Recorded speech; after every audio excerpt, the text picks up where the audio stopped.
As the nostalgic wind arises and leaves fall, we see slashes slathering down enemies, men in black robes, as heads rain.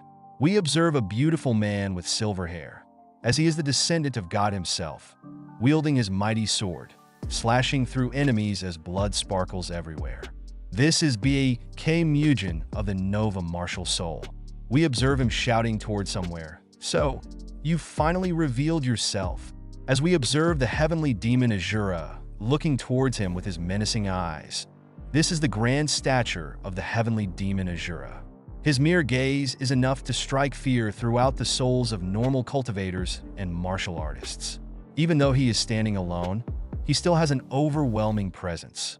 He truly is a demon who dominated an era, as we see the scared face of the so-called hero of orthodox sects, the bitterly cold face, a legend among the legends of the demonic path, the leader of the demonic cult, heavenly demon Azura. The followers of the demonic cult worship him and spare no sacrifices. It was only a matter of time before the world came under his feet. That is, until this silver-haired man appeared. As he says, "Do you have any last words?" The Demonic Sect Leader just smiles towards him, and we see him ominously laughing as aura flows through his body, scaring everyone on the ground. We see that the overflowing presence of power is enough to silence most of the people there. This presence and power are more than enough to serve as material for my heroic tale to spread. We observe the silver-haired man saying, "It would be too boring to end it in one strike, so I will play around with you a little before finishing you off," grinning with his teeth wide open. "Your reckless facade ends here. Come at me, heavenly devil." Hearing these words, he was quiet for a moment as he opened his eyes. We see him saying, "Spare me, please. Wait. Yes, this was the reaction of the silver-haired guy. Am I hearing things? He wonders.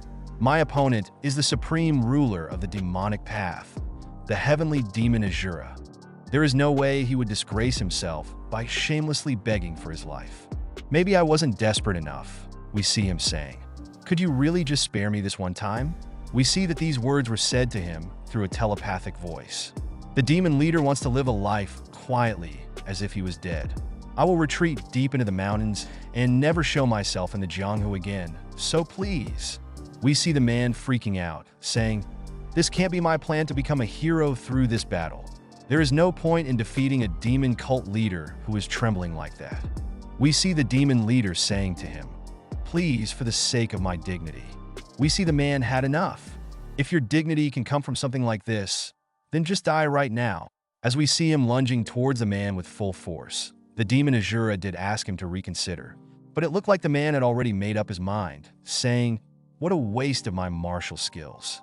As we see the distress on the face of the demon Azura, he thinks that this will be his end, but fate really has something else planned for him.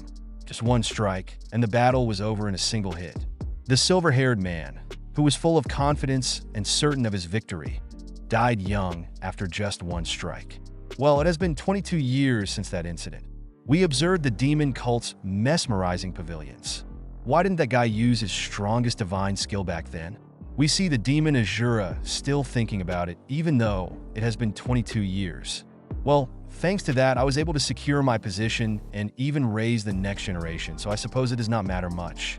Although, because I only emphasize power, my 3 sons fought over the position of successor to the demon cult, and now they are all in their graves. As we see a man's foot saying, "Father, have you been well?" We see this as the main character, the only descendant of the heavenly demon Azura, Yugang. However, the youngest son is different. I have raised him in a way so that he won't be blinded by power and might. I have even arranged for him to become the strongest lord that one has ever seen. We see him saying, "I am fine as always, so do not worry. Perhaps one day you will surpass me and become the greatest master of them all." We see people talking about how the main character, a terrifying young master, is a benevolent man. It looks like our next cult leader will be him. He's apparently the descendant of the heavenly demon Azura. As we see the main character clenching his fist, shelves filled with books, and a brush that is leaving its stroke on canvas, we observe the main character writing something on a piece of paper, sitting on his chair. As someone arrives at his door, the main character closes up his work and asks, "Who is it?" We see someone saying, "I would like to greet the successor." This is the torture expert. We see him saying to the main character, "I will cut to the chase. I have been torturing a guy from the faction, and I have come to report my progress as per your orders." The main character thinks that he is being tested to see if he's worthy of being the next cult leader, as the man describes the criminal was tortured for a total of 3 days in an underground engine. "On the first day, I skinned him from his thigh to toe and submerged him in salted water for half a day. On the second day, the criminal's legs were fed to the pigs. Today is the third day. Everything below the criminal's vest is gone.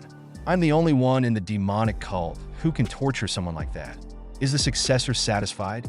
We see the main character banging his desk, saying, "Weak," shouting towards him, as the man apologized with hesitation, saying, "My torture is weak. I was expected to be told that I was being too harsh after all." He is a descendant of the legendary heavenly demon Azura. We see the man now following instructions. He is saying to the main character that he will be torturing him even more intensely right away as he left. The door was being closed in, and the main character is speechless at his deeds. We see him bowing his head, thinking about something as he sighs a breath of relief, saying, "Crazy demonic cult lunatics. It's as if they are not even human." It was so brutal that I was thinking of something else when that man was saying, "Is that even a human thing to do? Stop telling me, please. No. Get it together. I am the demonic cult's soon-to-be leader right now. I am being weak. I shouldn't be like this. I am too weak." As we see, this is what he meant when he shouted, "Weak." The words suddenly slipped out of his mouth. "And you want to torture them even more? Snooping around the demon cult and doing such a harsh thing? You deserve it."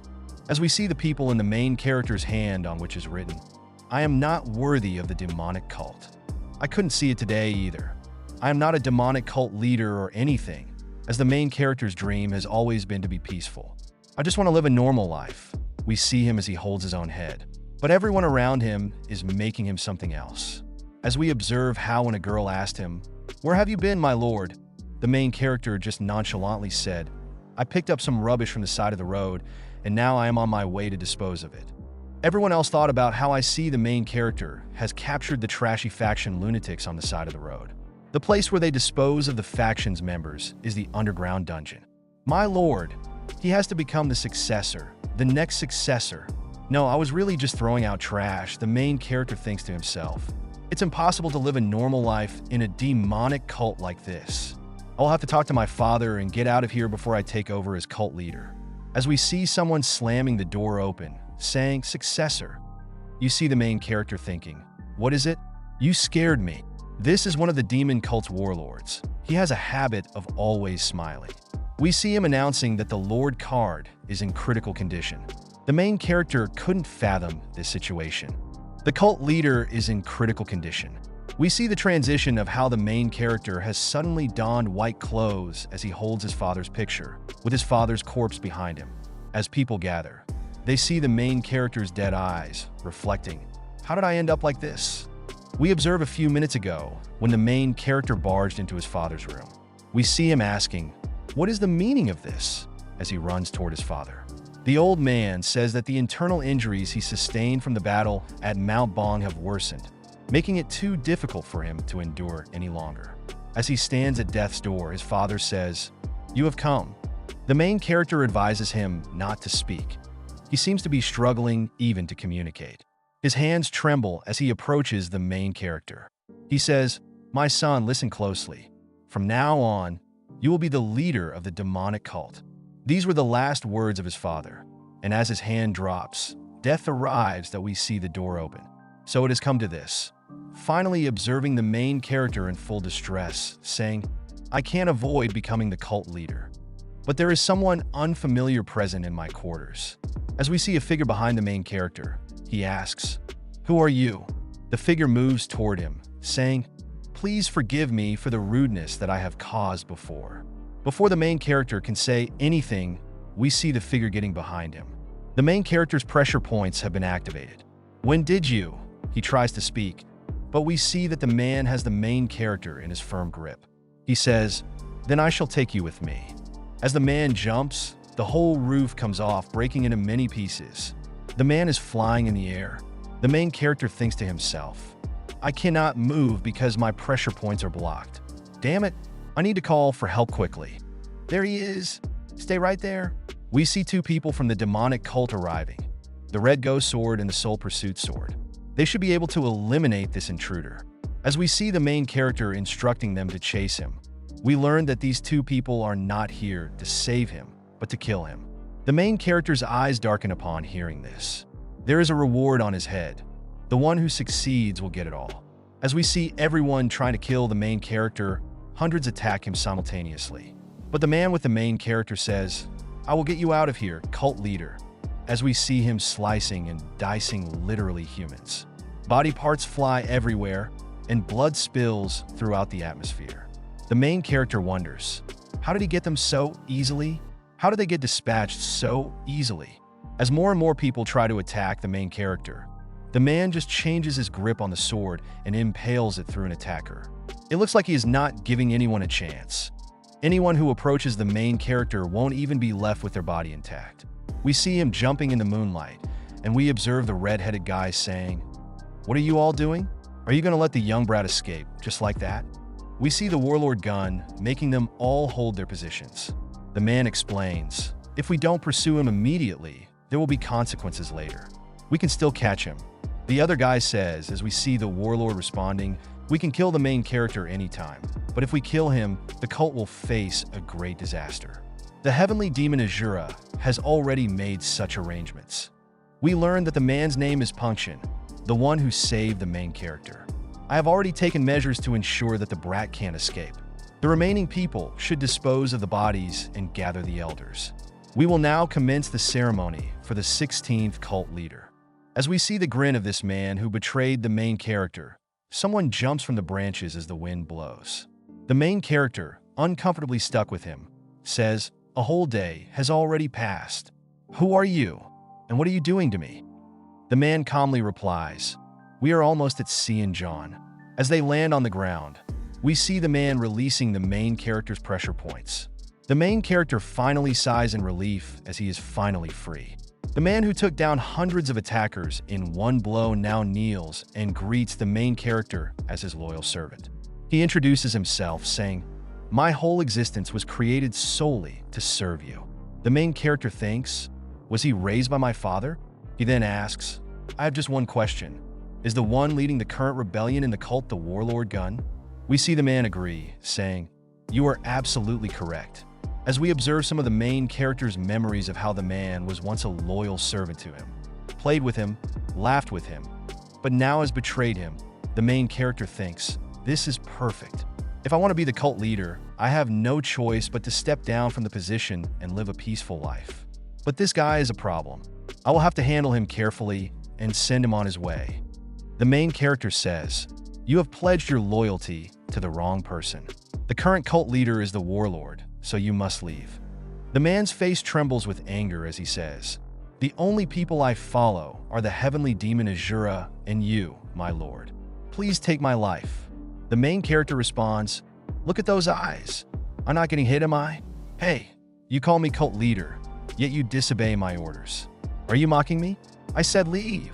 As we see the man's hands come toward the main character, he is ready for the worst as he ducks down. But we observe the man making an explosion, relentlessly punishing himself by hitting his head against a mountain. Small stones fall on the main character, and he is hurt. He can't bear to look at such an awful sight and makes him stop. "What are you doing in the middle of the forest?" he asks. The man replies, "I will punish myself until the cult leader commands me to stop." All right. As your cult leader, I order you to stop." We see him suddenly facing the other way, and there is not a single mark on his face. "What on earth did my father raise? We need to find a guest house, so let's head down the mountain." "How much money did father leave you with?" The man responds, "I do not have any money." "What?" The main character freaks out. "And you call this serving?" "Forgive me," the man begs, "but there is a good place to sleep, and food is also available there." As we see a lot of people arrive, they wait for us. One man says, "You dare cause trouble in the Green Forest territory." Another says, "Don't even think of getting out of here alive." We observe an archer taking aim. Personally, I think they're making a big mistake because that man just killed over 100 people. Anyways, returning to the story, This aura, these people, these are the elite from the Green Forest gang. The main character says to the others, "This isn't the time to be talking about greetings. I shouldn't provoke them." He then says, "I shall apologize sincerely first." We see the anger subside in his eyes as he asks, "Do you even know who this person is?" We hear that he was so great that both the main character and the enemy are astounded. The main character asks, "What are you doing? Come on, let's apologize. Repeat after me. I am sorry." We see the man with the eye patch say, "You think you're funny, you brat?" As we observe them attacking the main character with magic bows and arrows, we see a big man say, as he unsheathes his blade, "Shut up. One slash is enough to cut down all the arrows." A sword barrier? He's not just your average guy, is he?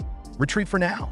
We see the man now has the eye patch guy's neck in his hand, saying, "It is so stiff," as he rotates him 360 degrees. The main character tries to stop him, saying, "No, don't kill people recklessly." The big man says, "I did not kill him. What nonsense is this? My lord is tired, so guide us to the Green Forest quickly." The big man instructs him. "He is alive? I truly ended up with a lunatic," the main character thinks to himself. This is the Green Forest base, the stronghold, we see as the big man opens the doors by kicking them. We observe 2 bodyguards and the silhouette of a lady. "It's terribly insufficient. It's worse than a stable," the main character says. "That's rude," the big man responds. "Yes, I apologize, my lord," he says as we observe the girl saying, "That's quite bold of you to speak." Like that, we see the main character apologizing for the late intrusion as you observe the girl to be very beautiful. She could be a fairy who descended from heaven. How could such a delicate woman be inside the Green Forest? Is she being held as a hostage? We see him saying to the big man, "We must rescue that woman." "It's a beautiful night," she says as she comes forward singing, "But who might you two be?" We see her caressing her chin, saying, "Where did you filthy lunatics come from?" We see she's not so polite for what that matters. We observe the main character and see that the words coming out of her mouth weren't quite to the liking of both the main character and the big guy behind him. We see the main character's servant now shedding his sword, lunging toward her, saying, "How rude," with fury in his eyes. The girl, who thinks she can take him on, just says, "Shut up and die." As we observe a greenish aura with some throwing blades coming towards the big guy, he senses them. We see him using his sword to cut both of them in half and observe that his strike didn't end there.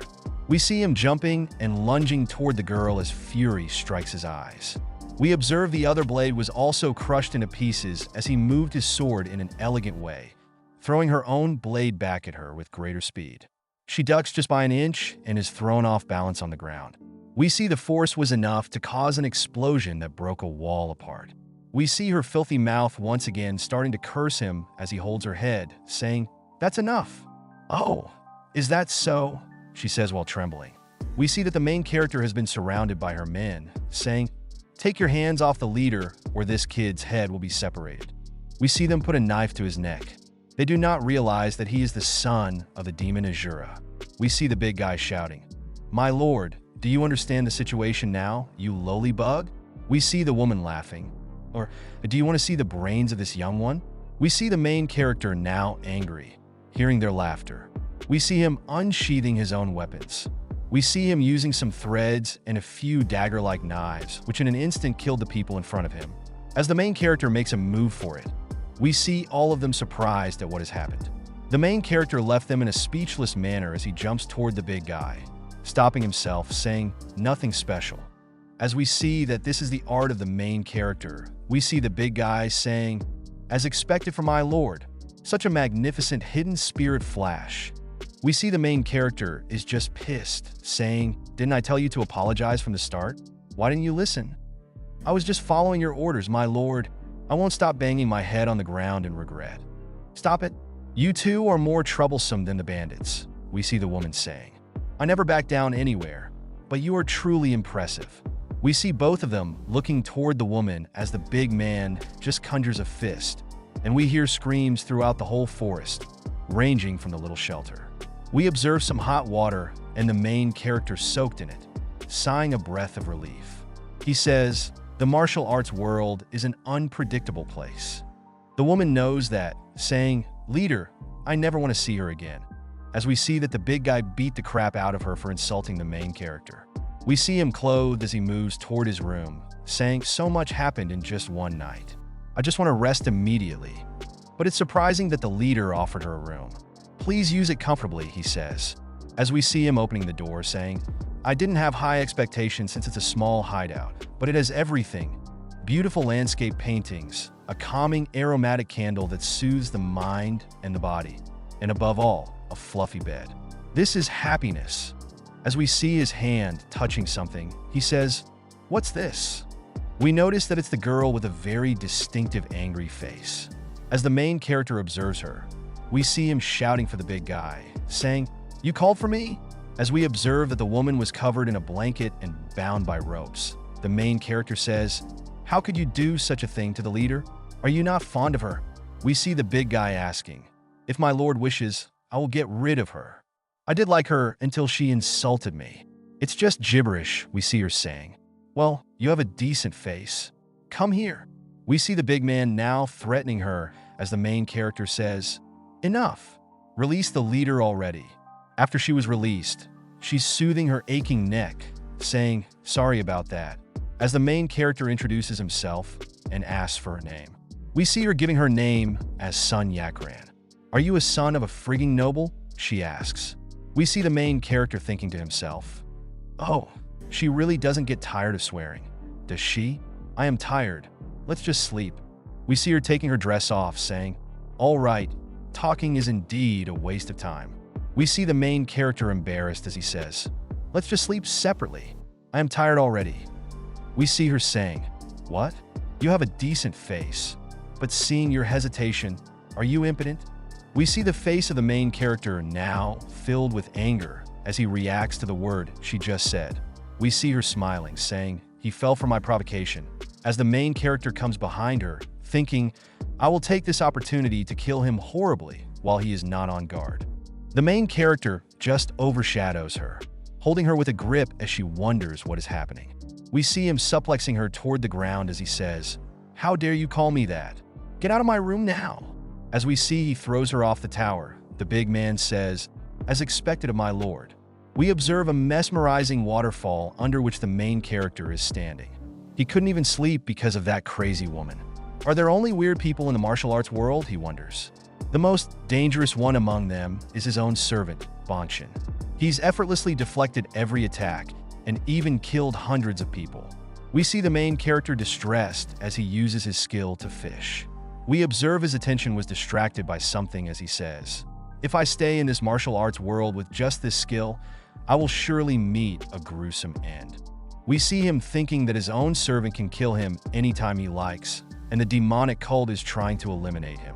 "My father brought peace to the martial arts world, yet he only taught me the hidden spirit flash. Why on earth?" We see his eyes gouging out in pain and frustration as someone is watching him from behind. As that man took off, we see him saying, "What was that?" He disappeared in an instant. We observe someone coming from behind as the main character, on his instinct, says, "He's coming." We see that it's his loyal servant saying, "My lord, the night is cold. Let's go inside." The main character is relieved that it's just the big guy. Did I tense up without realizing it? The main character thinks to himself. We see him instructing the big guy to sit down beside him, but he says that he would prefer standing. We see the main character saying, "I have something to ask of you," and asks him to sit. As we see him sitting near the main character asks, "My father never allowed me to learn any martial arts.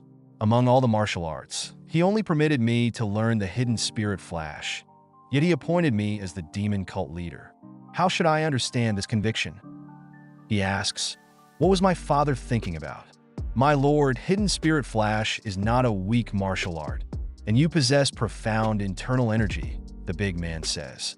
"Internal energy alone is not enough to rule the martial arts world, let alone be in the cult."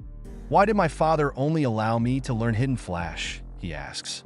The big man answers, "That is because you must become the ultimate martial artist, my lord." As we see the towering figure that the main character is going to become in the future, the main character just nonchalantly dismisses it as nonsense, saying, "Do you think I can dominate the martial arts world in my current stage?" We see the man saying, What you seek, my lord, is not within the demon cult. The time is not yet ripe, so I cannot tell you more. We see the main character gritting his teeth as the man says, "My lord, go inside and rest. We must leave for the main base of the Green Forest by tomorrow." The main character thinks about what he is talking about. Why would I go there? We see the man nonchalantly saying to the male, "To take over the world, that is you." We see the main character conjuring your fists, saying, "Damn it, take over the world," with agony in his eyes as he hits the big man. We see that the force was enough to break his own hand, and we see his giant, swollen hand and the main character trembling in pain after hitting it. I don't even want to be the leader of the demon cult, and now you are taking me to take over the world. Where is my opinion in all this? We see the man saying, "My lord, I will lead you to the path of supremacy. Follow me," as we see the main character's scared image, thinking to himself, "Someone help me."